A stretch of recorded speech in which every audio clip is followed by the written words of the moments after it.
Tonight on News 5 Live, the countdown to the UDP convention. News 5 sits down with the candidates vying for various positions within the party's hierarchy. We'll have the telling image of Lev Derman posing with his circle of Belizean friends, including Belmopan Mayor Khalid Belisle. Belisle says it was in 2015. The Ministry of Health says that a Belizean traveler at northern border has been screened and cleared. The procedure is part of its active surveillance activities at entry points across the country. Police investigation continues into Auditor General's report on the National Sports Council, but will charges be levied? And Calypso Rose is in town to pay homage to Andy Palacio. Details of these stories and more coming up in tonight's newscast. In life, there's always two sides to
Good evening. Welcome to News 5 Live for Friday, February 7th. I am Charlie Hutchinson. There is a flurry of activity leading up to the National Convention of the United Democratic Party on Sunday.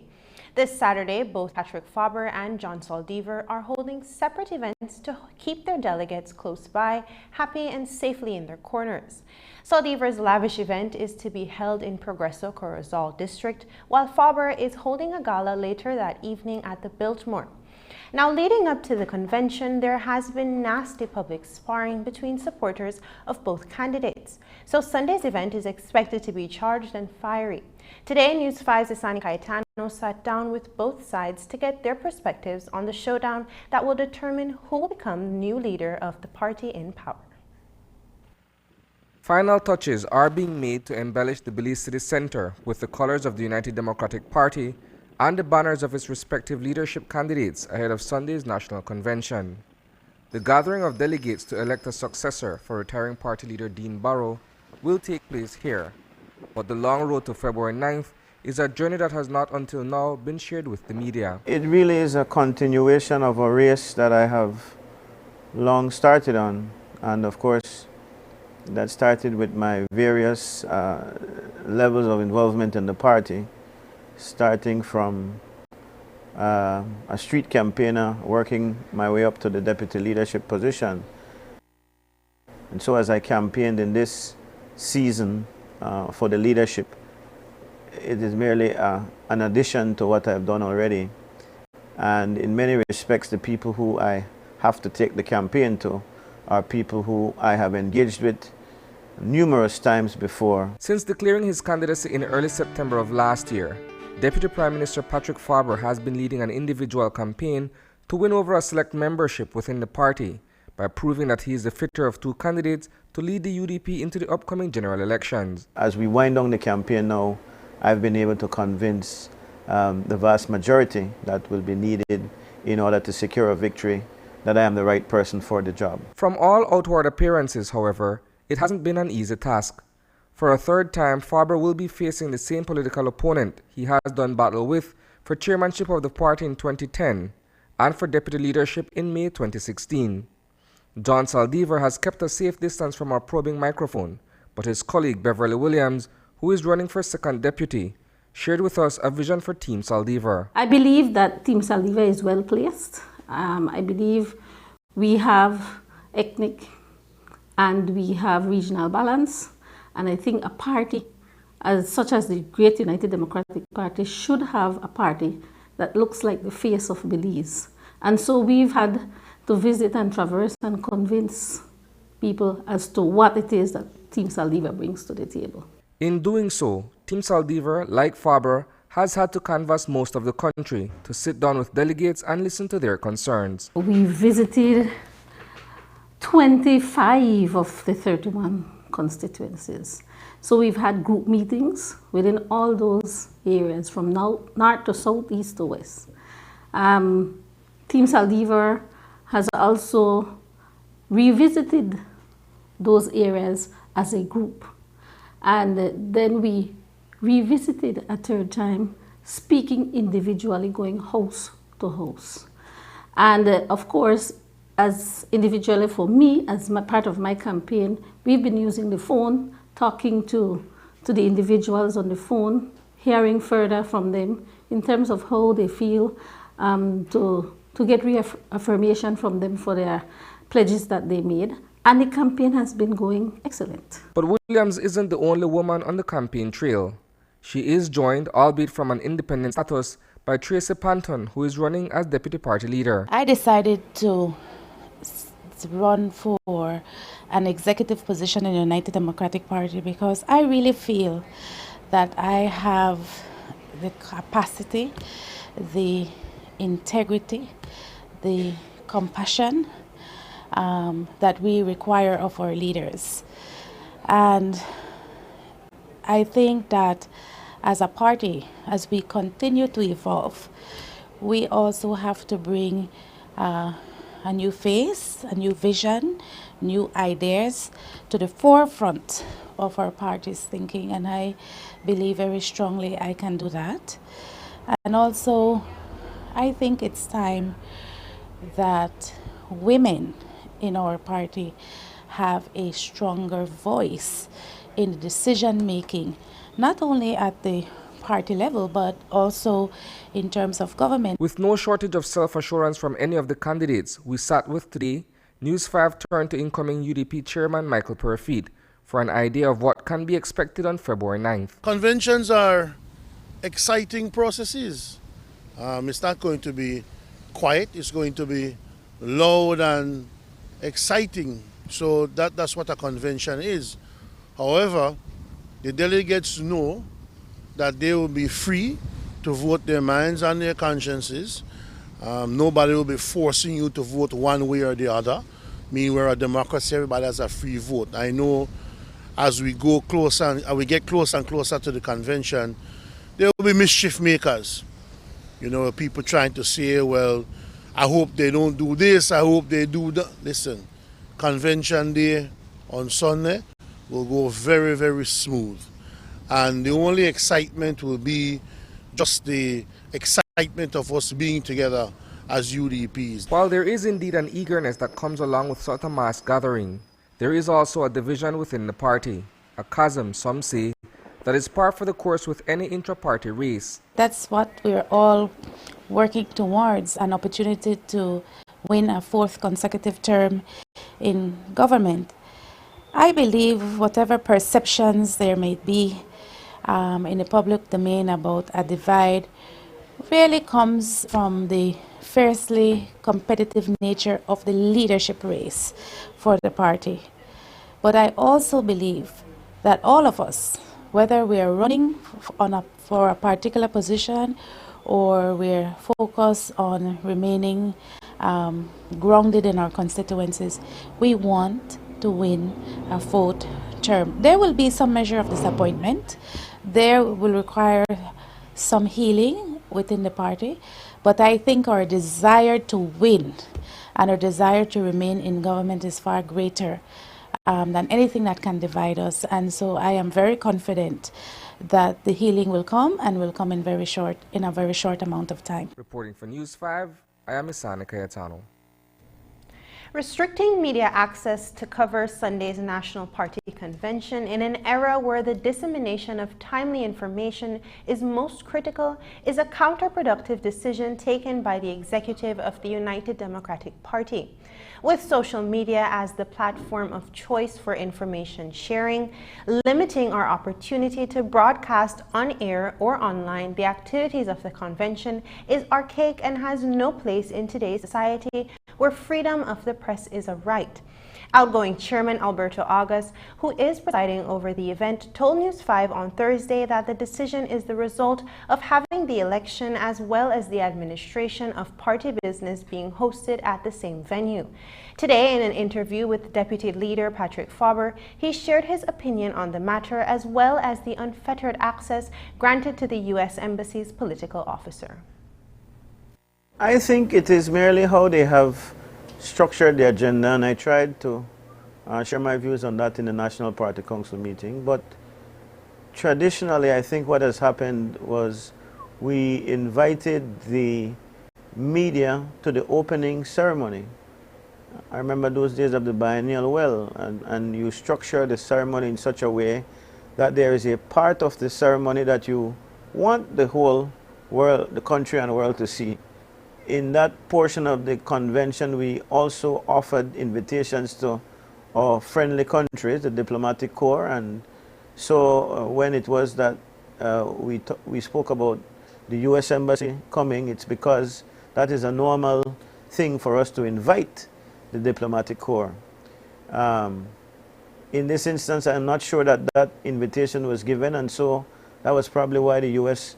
found it important to send a request for their political officer to attend. It is well acknowledged that the election of the person who wants to lead the UDP and ultimately the country should not be a closed event. Despite the restrictions, News 5 will be there and intends to provide continuous coverage. Faber says that the decision of the National Party Council was informed by a need to prevent active campaigning from taking place during the process.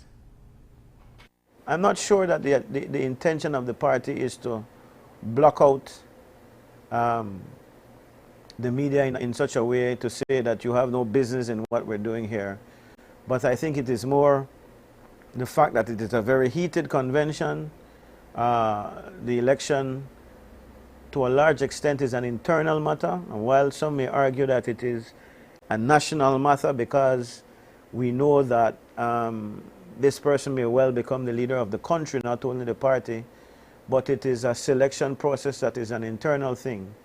And given the heat of this convention and the way that things have been flaring, I suspect the general viewpoint was that we ought not take a chance of broadcasting or dirty laundry, especially as it relates to that time period where the campaigning and the voting will be done. Shouldn't be campaigning, strictly speaking, but you know, there's no getting away from that. There will be some maneuvering on the convention floor, I am sure, to try to get to try to jostle for those last-minute voters who may still be undecided, which I would imagine are few. In Salt Lake City this week, Jacob Kingston revealed that accused fraudster Lev Derman became interested in Belize in 2012. Living a high lifestyle, the accused fraudster would wine and dine many personalities, including government officials, agents, mayors, ministers, and sheriffs. One such telling image of Derman posing with his Belizean friends has surfaced. It includes a number of well-known associates of Minister Saldivar. The photo all leads to Monday's trial, when Kingston will testify of Derman's activities in Belize in 2013 and the famous text messages. Here is Hipólito Novello with a report. In an explosive testimony on Thursday, fraudster Jacob Kingston dropped the name of former PUP politician and minister Ralph Fonseca. During the prosecution's questioning regarding Lev Derman's connection to Belize and Turkey, Kingston was asked about several meetings and international trips he made in 2012. During the afternoon session, the prosecution wanted to get a sense of how Derman spent money, how he carried himself, and with whom Derman associated with. When the IRS sent Kingston a notice of audit on Washakie Renewable Energy regarding multiple fake claims for tax credits, Kingston sought the advice of his business partner, Lev Aslan Derman. Derman comforted Kingston by telling him not to worry because he had friends in government who can help. Derman, according to Kingston, referred to these friends as his boys and his umbrella. According to Kingston, Derman would wine and dine government officials, agents, mayors, ministers, and sheriffs. When asked by the prosecution what he meant by ministers, Kingston replied that he had dinner and done business with ministers in Belize. This picture here shows Jacob Kingston and Lev Derman. They're seen posing in front of a private jet with Bamapan Mayor Khalid Belail, Douglas Grant, and Jason Neal, associates of Jan Saldivar. Further into the testimony of Kingston, the prosecution began establishing Derman's ties to Belize. Kingston told the prosecution that on October 2, 2012, he, along with Derman and Zubar Kazi, traveled to Belize. Kingston said he was invited to look at some projects. Kingston described Kazi as Lev Derman's friend in Belize. Kazi is reportedly the general manager of Paradise Shrimp Farm located on the coastal road. Kingston also spoke of a December 2012 meeting in Miami, Florida. He said that a minister from Belize was present. Kingston also told prosecutors that in December 2012, he along with Lev Derman traveled to Belize several times to talk about potential projects. The fraudsters were looking to set up an online and physical casino. Kingston said that he bought a warehouse which would house the business using the tax credit funds. When asked who did he buy the warehouse from, Kingston replied that the warehouse was under the name of Ralph Fonseca, who Kingston described as the Minister of Finance in Belize. Fonseca was not the Minister of Finance or Minister at all in 2012. In fact, Fonseca held the post briefly from 2003 to 2004. Kingston said that they were also seeking to establish fuel depots in Belize and remodel a port. Lev Derman was a big spender. Kingston recalled one of the first time that he met the Turkish businessman. According to Kingston, Derman, who was always surrounded by bodyguards, wrote him a cashier check for more than $1 million. In fact, Derman took him for lunch at a restaurant where Derman bought all the lobsters available. Also, Derman shuttled Kingston and his wife in his private jet.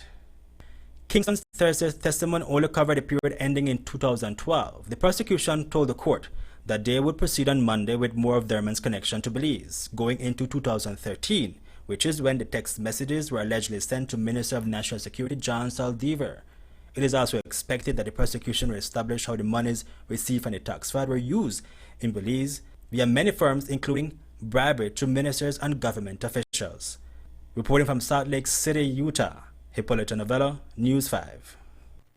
Now to the photo in circulation, which shows Mayor Khalid Belail and other associates who are likely to be on the delegates list of this weekend's convention. They are photographed smiling and posing with Lev Derman and Kingston in late April or March of 2015 in front of a private jet. This evening, Mayor Khalid Belail issued a statement acknowledging that he held a meeting with Derman and Kingston at the Philip Goldson International Airport ahead of their departure from Belize. The mayor explains that he had just been elected when the meeting took place because Derman and Kingston had expressed interest in exploring investment opportunities in Belmopan. Belail says that, quote, believing that the gentlemen were completely legitimate and above-board businessmen, and after cursory checks revealed nothing to the contrary, I proceeded meeting with them, unquote. The mayor says that was the last time he met with both men since there was no follow-up from Derman and Kingston. Overnight on Wednesday, a suspected drug plane landed in the Monkey River area. An operation team headed by the Joint Intelligence Operating Center had been alerted of the aircraft en route from South America to this area, and officers were deployed to prevent and possibly intercept its landing in Belize. Authorities, however, arrived on the scene to discover the charred remains of a twin-engine aircraft. There were no persons in sight and the cargo was missing. What was left behind was a red bag containing a cache of high-powered cartridges and ammunition, including 11 magazines, 9 of which were loaded with .233 ammunition. The other 2 were empty. They also observed several gallons along the edge of the airstrip. When News 5 caught up with the Commissioner of Police, Chester Williams, today, he says that the plane landed in proximity to a clandestine strip that had been destroyed by law enforcement authorities a while back to prevent illegal landings. The truck went into the Blue Creek area, and we believe it was going to land there. Now, the officers in that area were prepared in the event that it had landed, but it went close by and then it shifted and it went down south. Now the area south where it eventually landed in the Monkey River area, we know that there was an airstrip there, and we had destroyed the airstrip. So we had not anticipated that it would go there, considering the fact that the airstrip was dug out, so the plane could not land there. Well, it so happened that the plane still landed right beside the airstrip in just an open place, which is not even an airstrip. I want to think that that takes great piloting skills, because he actually landed the plane in an open field, which is not level, and there is no runway. And so upon receiving information of the landing in the Monkey River area, the JAC then directed resources to the area, and the road entrance was blocked off, but again the area was 30 feet away from the sea, and so it would seem as if the drugs was moved through the sea, and even though Coast Guard were deployed, you would know that the sea is a very huge area, and to have one boat searching that area is like having a needle in a haystack. And so it yields nothing. Every time we get information of these planes coming, it is an all-night operation for our officers. We don't sleep. We have to be monitoring, and even worse, we have to deploy officers into some very dangerous areas to deal with dangerous people. And for the most part, sometimes our officers are not properly equipped. And so we also need to be very careful so as not to send our officers on a suicide mission. I guess you all have seen the type of ammunitions that we're finding at these different landing areas. And so it shows that these people, when they come, they're heavily armed. Campo Williams says that almost daily reports are received of suspected drug planes, but the location where the aircraft will land is unknown, and so officers are oftentimes deployed across the country to circumvent the illegal landings. But it is no secret that there are also local players who are actively engaged in the logistics on the ground. Commissioner of Police Chester Williams agreed and says that in the absence of a primary radar to detect the drug planes, the authorities have to rely on the public to say something when they see suspicious activities in their communities. I can tell you that from intelligence, there are a few Belizeans who are involved in these landings, because let's not be naive. These people who are bringing these planes are foreigners. They don't know our country as much as we do. And so they have to have local people on the ground who are involved in the coordinating and landing of these planes.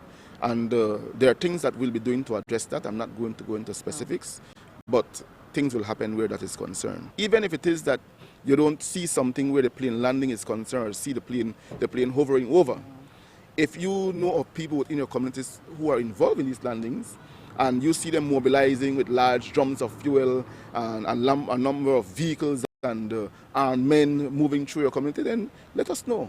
Because they have to mobilize. If it is you have a sighting, because in the absence of the proper radar equipment, we have to be guessing where the plane is going to land. And with how they're doing it now, where they don't need a airstrip to land anymore. The wide open spaces that we have, the possibility of landing is almost anywhere. And I would like to add that we have seen how bold these people have become. We saw in Mexico, they land one on the highway. In the absence of the radar, we have to focus on the human element to help us. And if you see it in your area, please call 922, give the information, or use the P3 app and put the information in it, and it will come to us, and we're going to act immediately. Coming up, a Belizean student arriving from China is screened and cleared.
There is no suspected case of coronavirus in Belize.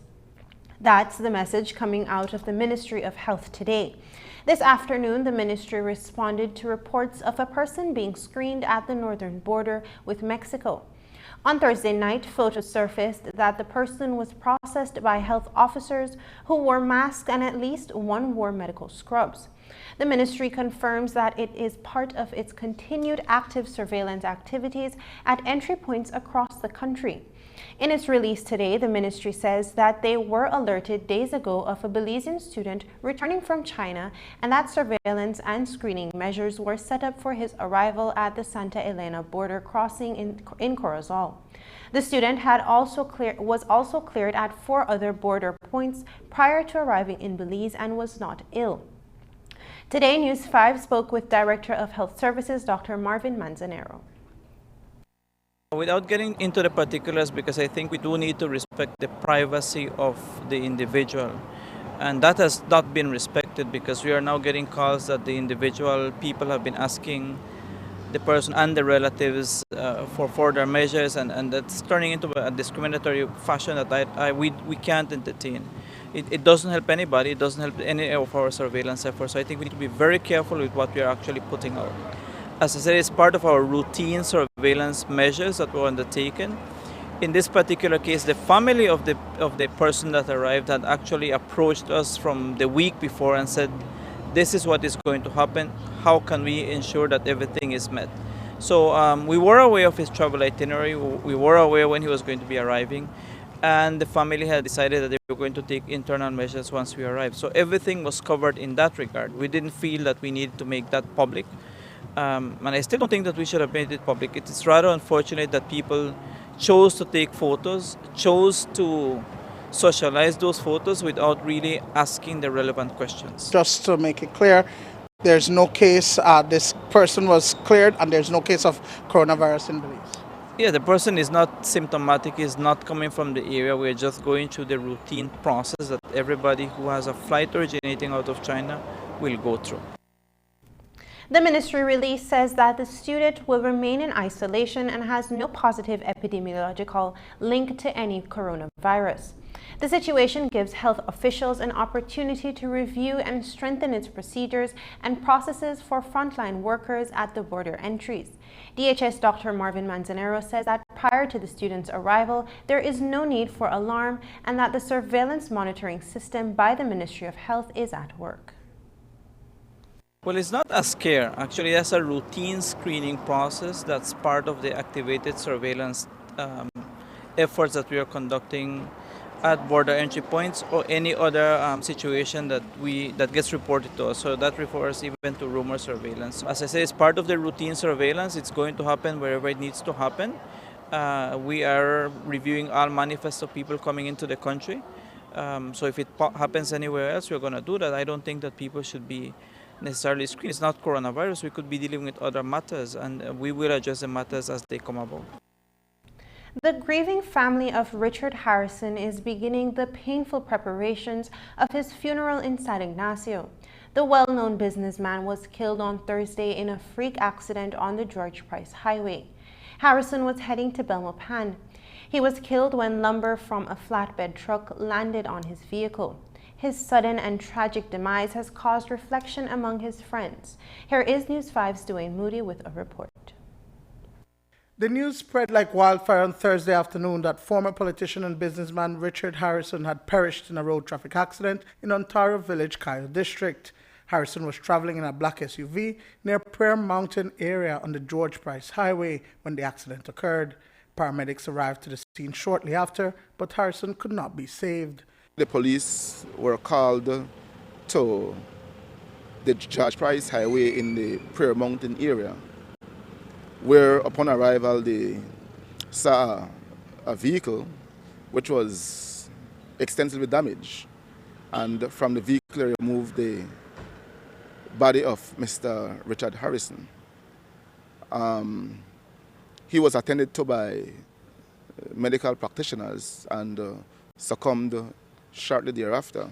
Harrison was traveling behind a flatbed truck carrying lumber. As the truck took the curve, the straps fastened to the load gave way, flying into Harrison's vehicle. The news of his tragic end still has Marlon Quillen perplexed. He explains the irony of the traffic fatality involving one of his best friends. I found out a few minutes after it happened, someone that knew that that Richard was one of my best friends called me right away and gave me the sad news, no? And of course, it was a shock. It took a long time to really sink in. And then of course, the numbness that comes with it, that I'm still feeling as we speak. And it's so ironic that Richard was adamant that he drive within the speed limit. In fact, 50 miles an hour, not even 55. And like if he wasn't running with me, he was always complaining that I was trying to get there too fast. And it is ironic that he died in a road traffic accident. Commissioner of Police Chester Williams says that the police is investigating the fatal road traffic accident. The investigation this time is still ongoing to be able to ascertain exactly what transpired. But again, it is an unfortunate situation. And as a police, we just need to do what needs to be done in terms of investigating and see where we go from there. Harrison is a father of 2 children, ages 20 and 18. Marlon Quillen says that Harrison lived life like each day was his last. As a friend, he gives selflessly to his friends, his family, and to his country. He was as stubborn as a mule, very strong in his convictions, and when in all his initiatives and in his endeavors, he did everything with such a passion, and he jumped headfirst into whatever he was about to do. And but what I'd like to remember him most by was that he always encouraged people to live to their full potential.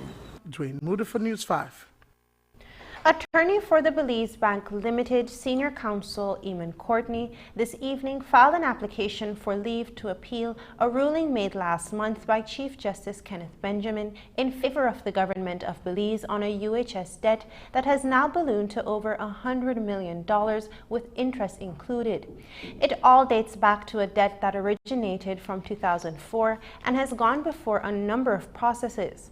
But this application stems from a vote which the government took in February 2019 that it would not use public monies to pay the growing debt, a decision which the CJ upheld in his January 10th ruling.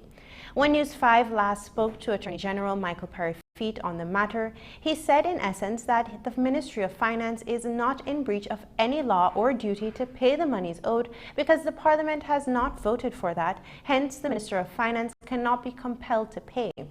The matter has gone through many legal battles prior to this, and at one point the London Court of International Arbitration had ruled that the Belize Bank is entitled to its money. The Belize Chamber of Commerce had also at one time implored the government to follow the rule of law and to pay the debt. Today, Lord Michael Ashcroft made good on his interest to join the legal battle along with the parties seeking for a redistricting exercise to be conducted before this year's general elections. Attorney for Lord Ashcroft, Andrew Marshallek, told the media that the disparity in preliminary numbers of the registered voters in the various constituencies convinces them that the matter must be fixed. He said that Ashcroft had an interest in joining the legal fight in late November. The substantive case has moved just past its preliminary phase, with today being set aside for disclosure of evidence and other documents. But those matters were halted because of the application just filed on behalf of Lord Ashcroft. Attorney for the Belize Peace Movement, Arthur Saldivar, told reporters that his clients have reservations about Ashcroft's motives, but Marshallek says that his participation in the case will convince everyone that his interest is to correct something that has long needed to be fixed. What I don't want to do is distract away from the claim and to talk about the personality.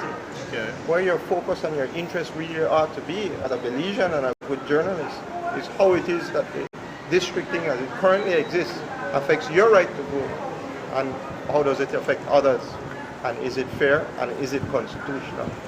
And that's why I would invite you to deal with the issue with the claimants instead of being preoccupied about Lord Michael Ashcroft's ulterior motives. So what happens hereafter? What happens here is that we have an application to be joined, and it comes on for hearing on the 17th February. But we would very much like this matter to be aired, and aired fairly, and to get a just outcome. And I think that's what the focus should be, and I think that's the interest of all Belizeans. And regardless of what Lord Ashcroft's ulterior motives, whatever you might surmise them to be, if they, at the end of the day, the result is to bring about fair districting and make evening a playing field, then I think it's something to be grateful for. As you heard, a hearing will be held to consider whether Lord Ashcroft's application to join as an interested party in the ongoing redistricting case will be allowed or not. It's been a week since the reports of multiple sexual harassment and abuse emerged from within the BDF. Those reports were mostly about offenses committed within the training school. But as you've heard here on News 5, those allegations go beyond the training school and its instructors. There are allegations of several other members of the force who have been sexually assaulted and harassed civilian staff members and low-ranking officers. Retired BDF Captain Dericia Castillo Salazar has spoken out about the abuse she experienced, as well as about the force's culture that normalizes these attacks on women. Castillo Salazar has been lobbying for an independent team to investigate the reports inside the BDF. She started an online petition to collect signatures to prompt the Human Rights Commission of Belize to look into the reports. On Thursday, she sent a letter to Brigadier General Stephen Ortega, pointing out that she has collected over 400 online signatures from citizens and civil society organizations who want an independent investigation. The letter states, quote, "As you know, although the Defense Act does not empower you or the BDF, it independently deals with cases of criminal complaint, nor to try any criminal case. It does give you the power to independently convene a court of inquiry to address the administrative matters which exist," unquote. The retired captain's letter points out that the ministry's special investigative team's role is unclear as it relates to investigating criminal complaints. The letter goes on to query if the BDF will address the endemic culture of violence against the women in the BDF, as well as some of its men.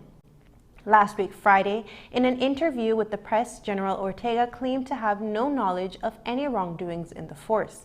Castillo Salazar urged Ortega to deal with the matter expeditiously, saying, "What you should not and cannot do is emulate, pilate, and try to wash your hand of the problem," unquote. The letter ends by asking Ortega for a public response. After the break, police investigations of the Auditor General report ongoing.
When we caught up with the Commissioner of Police, Chester Williams, he confirmed today that an investigation continues into the Auditor General's report on the National Sports Council.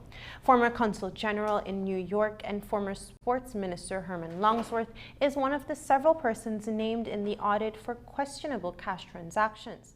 Longsworth has already been fired.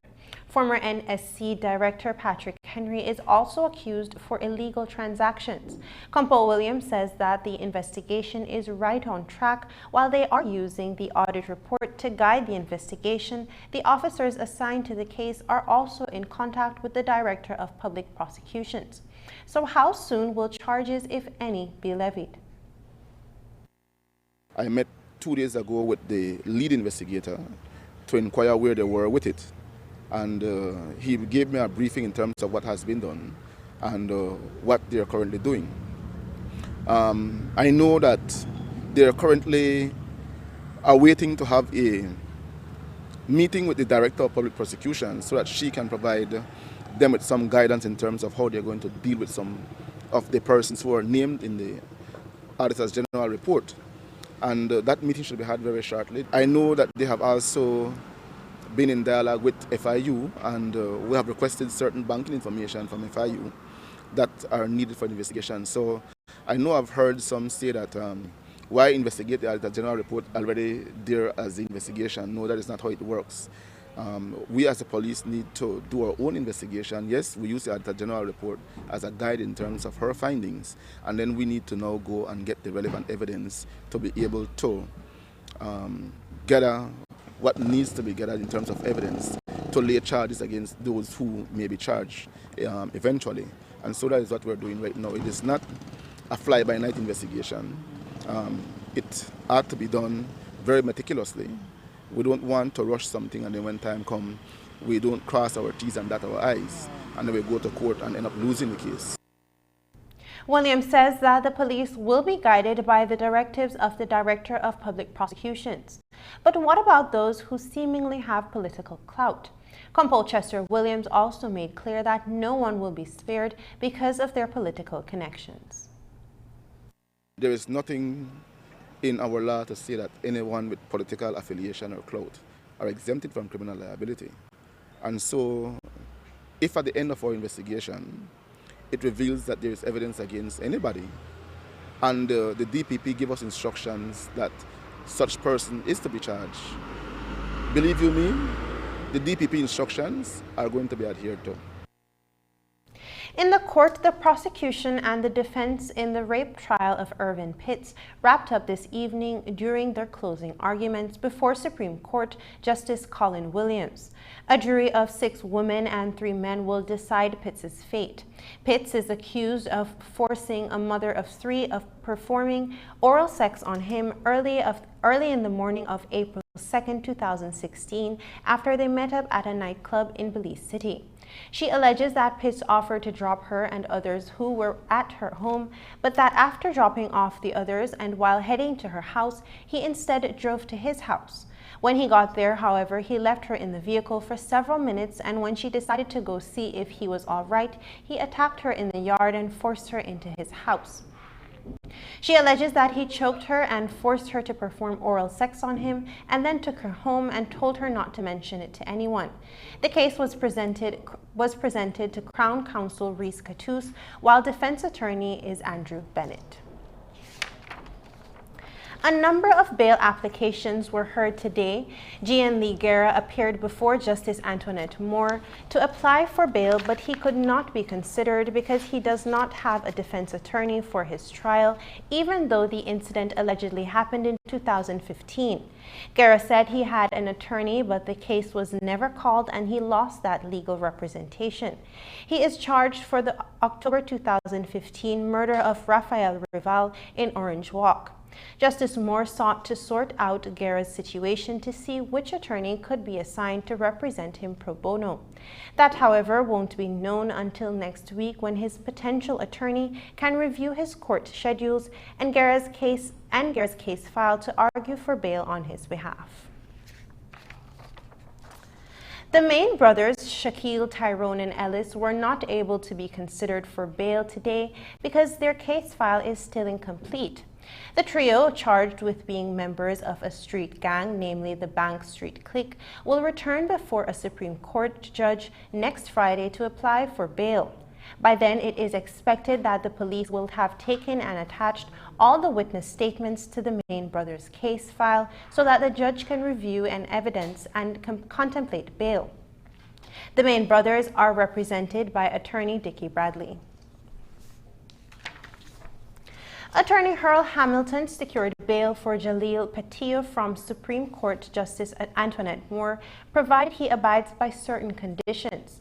These include that he report every Friday to the police station in Keecocker where he lives, returns to court when the case is next called, and does not interfere with the police officer or any other witnesses. He must also avoid getting arrested again while the case is ongoing. The executive of the Belize Peace Movement wants the government to move ahead and to implement the United Nations Convention Against Corruption. Today, one of its leading representatives, Paco Smith, said that after signing on to the convention 3 years later and 1 month after writing to inquire about its status, they and the country by extension know little about it. For many years, those of us who have been involved in what is now the Belize Peace Movement have advocated for the government to sign on to it. As you know, in 2016, the 10th of December 2016, the government signed on to UNCAC. And our concern is that since signing on, we have not, when I say we, we're talking about the public in general, have not been made abreast as to the status of the implementation and what steps are being taken. As a result, January of this year, early January, first week of January, we wrote to the Attorney General seeking some clarification with regards to what progress has been made in terms of implementation of UNCAC. And we also expressed our interest to become involved in the reporting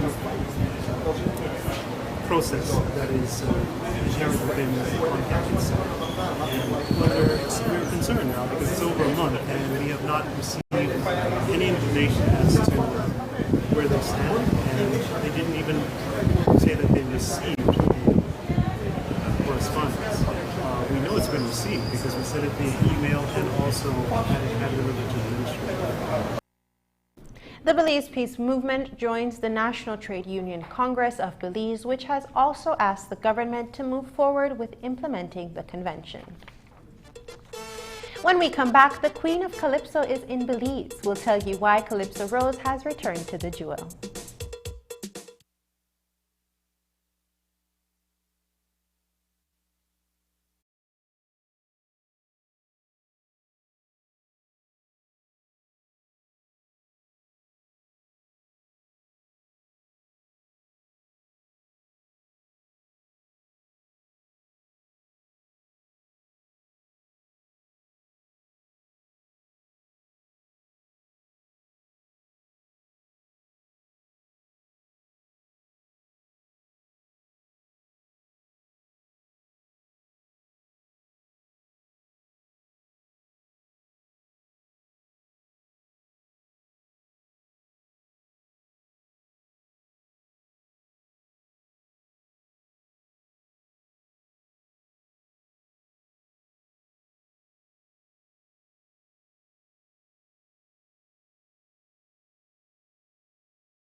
Legendary musician Calypso Rose arrived in Belize today, where she will be shooting a music video for the first single from her new album, Forever Young.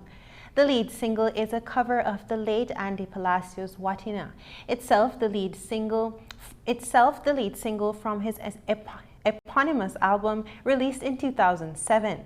Calypso Rose, who is working with the producer Ivan Duran and the Garifuna Collective for a remake of the hit Paranda song, is recording on Stone Tree Records, and it is the second album coming out of that partnership.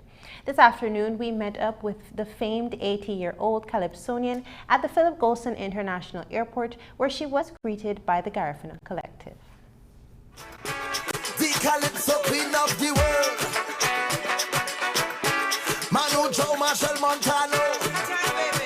Here we go. Hey. Boy, don't touch me like you're going crazy. Let go. I am very happy to be back here in Belize and to do this video that the company, because music has requested me to do. Because this Watina song is so dynamic. And the first time I heard Watina with Andy Palazzo years ago, it put me in mind like Africa. As you know, I am from Tobago, and Tobago is 99.5% Africa. My great-grandmother was kidnapped, bought, and sold from French Guinea and ended up in Tobago. And this Watina and the movement and the dance, it put me in the flame of African slaves.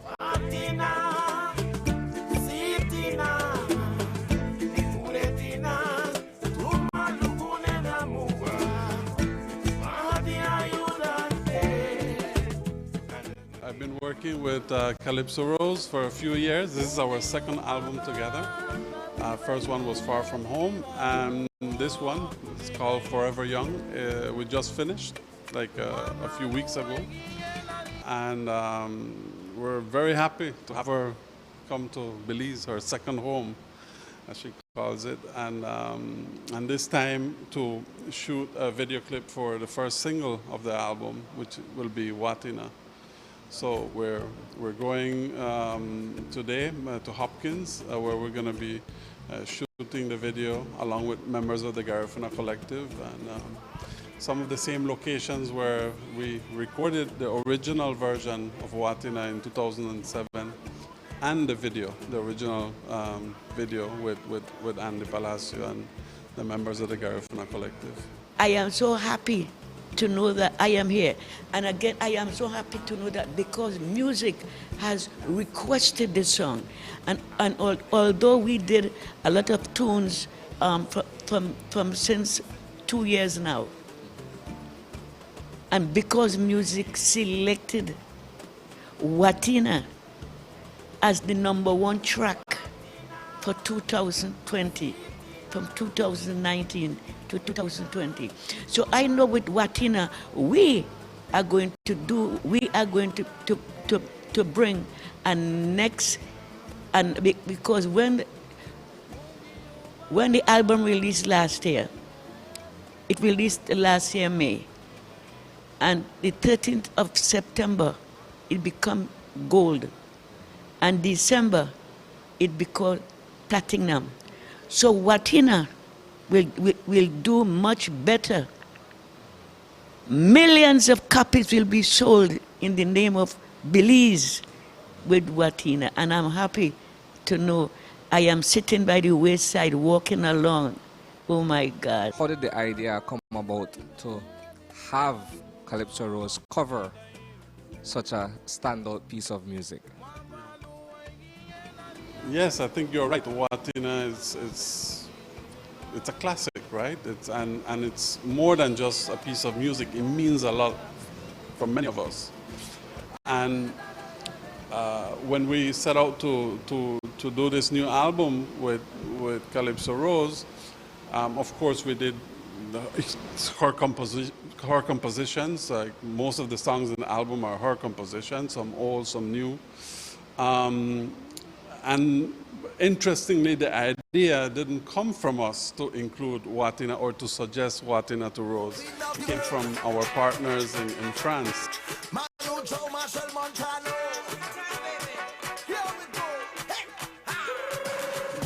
don't touch me like you're going crazy. Let go me.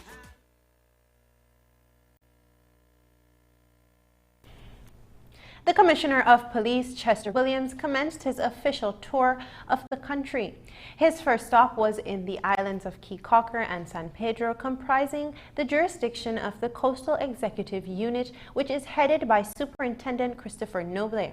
Now, since the double murder of San Pedro tour guide Mario Granil and American doctor Gary Swank back in July of 2019, the island has been relatively quiet, recording an overall reduction in major crimes.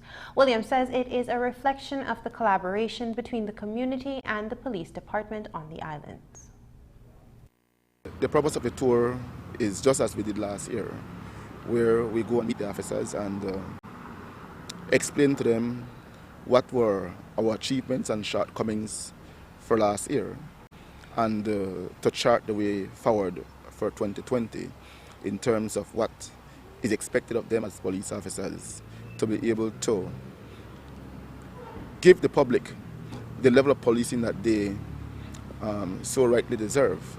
And so our meeting was very helpful. It was very informative, and I had high praises for the officers in the coastal areas. The Coast Guard continued to be a part of our operational strategy in terms of looking at the waterways, both the lagoon side and the seaside. And they do joint patrols with the police in those areas, looking at the playadores and those who walk the beaches, looking for drugs. So that too is going pretty good for us. As a part of the tour, a town hall session was held with residents and various stakeholders in San Pedro on February 6th. While the police department was lauded for its crime-fighting efforts, Compol says that San Pedro has expanded tremendously, that there is a need to install 2 substations to the north and south of the island. We are looking at establishing a police substation north of San Pedro Town and one south of San Pedro Town. You know, the island has grown significantly. It's not like before where the people are centralized in one area. When you go north of San Pedro, it's almost like central San Pedro. It has developed significantly, and it has become one of the most touristic part of the island. And so there is a need for us to now decentralize in San Pedro. So if you put the boot north of San Pedro, we'll have 24 hours police officers there. We want to have a checkpoint that will be able to look at persons who go over the north, because many of the major crimes that we have had in San Pedro occurred north on Burgess Key. And so we need to see how we can put things in place to avert that. The police boot for the south, again, south and Burgess Key, again, have developed significantly. So if it is that we can get those 2 police substations on the island, we want to be in a position where we can respond anywhere in the island within 15 minutes. The goal is to have up to 90 officers attached to the San Pedro police station by the end of the year to staff the island. The next stop of the Commissioner's tour is the northern region, comprising Corozal and Orange Walk districts. Coming up after the break, a group of trainees honed their skills at an intensive course offered by BTEC.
The Belize Center for Employment Training wrapped up its administrative assistant training course today with a passing out ceremony for almost 50 trainees. The participants did 3 weeks of trainings, including hands-on activities to build their skills and prepare them for jobs. News 5 attended today's ceremony. Here's the story. 47 trainees received certificates today in administrative assistant training. The trainees did a 3-week job preparedness program with BTEC. Marceli Richards is one of BTEC's training officers. 1 week covering soft skills, giving that whole interpersonal skills enhancement, helping participants to identify where their strengths and their weaknesses lie. The second week touches mostly into let's just say customer service and a techie aspect. We had our participants take a 4 to 5 days computer basics course because it coincides with the topic or the field that we're venturing off into. Third week, we went totally practical, meaning that we covered all information, what is expected of an administrative officer, or not officer, I'm sorry, what is expected of an assistant in the administration post. Roles and responsibilities, meaning getting the whole understanding that being a secretary means that it's a universal post. It's an entry-level one, but nonetheless one that once you excel at it, it's one that can boost you and you can land in any arena of the work environment as well. Several of the participants are employed, while some are now looking for jobs. 2 of the trainees share their experiences in the training course and how they plan to put their new skills to use. I'm not employed as yet, but I'm looking for a job. But because of this training, it's easier to use what we learn here for the future job. What made you decide that, hey, I'm going to do this program with BTEC? Okay. Well, this is not the first time that I take training with BTEC. I had many more before this, but one more certificate to improve skills that you need. So I saw this ad in Facebook. I'm like, let's go, I need to take it. So I decided to take it. What, if there's one specific thing that you enjoyed the most from the program, what would you say? I enjoyed the IT part because of Excel and Word. It was an enhancement to my skills, you know. I've expanded my knowledge over here. It was just great. It's just exciting. I'm so emotional about it because we saw great teamwork with the students, with the trainees. They taught us a lot of stuff. The certificate for future references jobs. So you feel that the things you've learned here, you're going to be applying it to your work? Oh, definitely. Definitely. The 3-week training is an intensive course, and trainees are expected to be prepared for jobs in administrative assistant position. I'm excited to say, like amongst all the other participants that went through or filtered through BTEC, this group, I must say, they're very talented. This morning they had a presentation skills final that they had to do, and to be honest, I was blown away. Coming from many different walks of life, these individuals actually put their best foot forward, stuck it through, and it was real evident to see where they were trying to implement what they were learning. What I saw projected throughout the full 3 weeks, I have a lot of, for a better term, hungry individuals, hungry in a manner of they're looking for that wisdom and that knowledge and perhaps just the direction, and for a lot of them, they just need an opportunity. Professionalism definitely is something that they're practicing while they're here, and I've been encouraging and motivating and coaching them that it's something that is universal in any work arena, and once they find that path and stick to it, they'll be successful in any work that they find. Reporting for News 5, I'm Andrea Polanco.